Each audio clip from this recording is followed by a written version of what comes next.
नमस्कार, मैं स्वप्निल और आप the news launcher Uttar Pradesh Uttarakhand देख रहे हैं।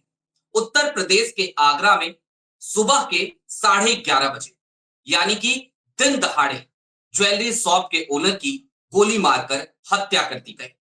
दरअसल लूट के मंशा के साथ दो युवक एक ज्वेलरी शॉप में पहुंचते हैं। वहां पर लूट की घटना को अंजाम देते हैं और उसके बाद जब ज्वेलरी कि दुकान का मालिक उन्हें रोकने की कोशिश करता है, तो फिर उसके सीने पर गोलियां चला दी जाती हैं, उसकी मौत हो जाती है। आपको सबसे पहले उसी दुकान में काम करने वाली एक लड़की की बात सुनाते हैं, एक बच्ची की बात सुनाते हैं। सुनिए वो क्या बता रही है, क्या हुआ था। क्या घटना हुई थी? वहाँ दो लड़के आए थे और उन्होंने सारा सामान भर के नीचे लेके गए हैं। जैसे हमने आवाज लगाई, अंकल जी आए थे, स्कूटी खड़ी करी उन्होंने और जैसे अंकल जी ने पकड़ने की कोशिश की उन्होंने गोली चला दी और जैसे अच्छा, क्या क्या सामान भर के लेते? चांदी का सारा सामान और सोने की बालियां थी। सोने की बाली। तो क्या नकाब पोस्ट थे या सब? हाँ, नकाब पहना हुआ। आपको कैसे डराया? उन्होंने पिस्टल दिखाई थी और उन्होंने बोला था कि सामने खड़े रहो, अगर चिल्लाओगी तो हम आपको गोली मार। कितने बजे की घटना बेटा ये? समझिए 11:30 पौने 12। हथियार दोनों पे थे या एक? दोनों पे थे। दोनों पे थे पिस्टल की। आपने दुकान कितने बजे खोली? हमने पौने 11 बजे। ठीक है बेटा, आपका नाम क्या है? रेनू। क्या है आप यहाँ पे? हम यहाँ काम करते हैं। ठीक है। जी हाँ, सुना आपने जसनदीप की बातों को, जसनदीप का बयान। जसनदीप क्या बता रही है।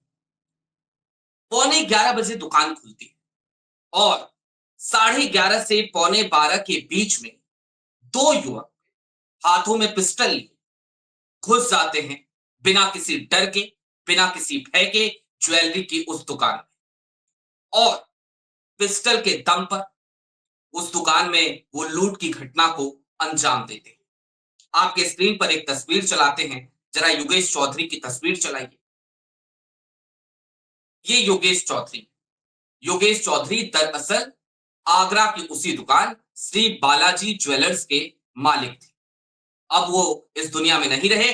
आपकी स्क्रीन पर अब जो तस्वीर चल रही है, श्री बालाजी ज्वेलर्स, इस दुकान के मालिक योगेश चौधरी थे, जिनकी तस्वीर अभी आपको दिखाई। यही वो दुकान, यही वो जगह है जहां पे इस वारदात को इन लुटेरों ने अंजाम दिया है। लेकिन अब जरा मैं आपको एक दूसरी तस्वीर दिखाना चाहता हूं, सिर्फ ये समझाने के लिए कि ये दुकान है कहां। आपके स्क्रीन पर अब जो तस्वीर दिख रही है, दरअसल श्री बालाजी ज्वेलर्स आपको यहां नजर आ रहा होगा। इस तस्वीर को जरा स्क्रीन पर ही रहने दीजिएगा, मैं आपको कुछ चीजें समझाता हूं। ये फॉर्च्यून टावर है, आगरा में कारगिल चौराहे के पास में फॉर्च्यून टावर।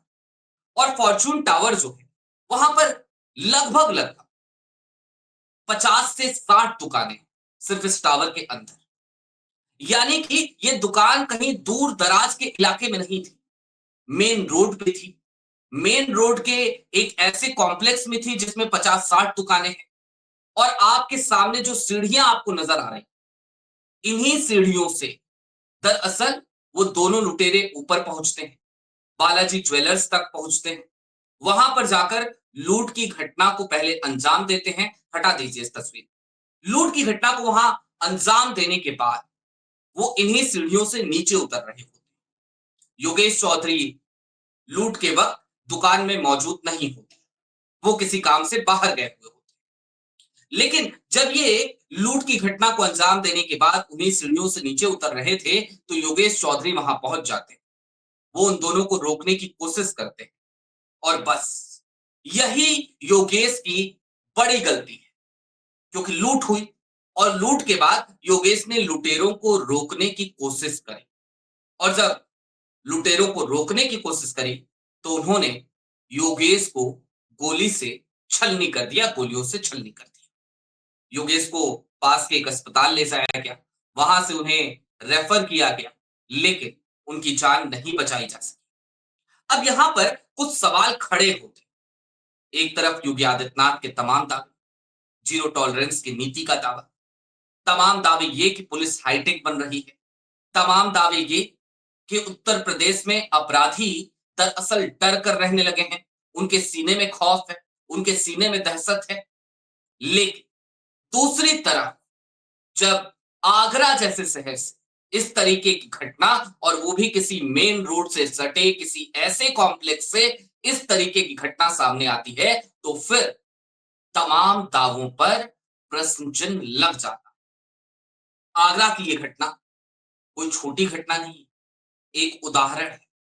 और ये समझने की जरूरत है कि यदि अपराधियों के हौसले इतने बुलंद है उत्तर प्रदेश में, तो फिर उन तमाम दावों का क्या, उन तमाम वायदों का क्या, योगी आदित्यनाथ के पुलिस के हाईटेक बन जाने की तमाम कपोल कल्पित कहानियों का क्या।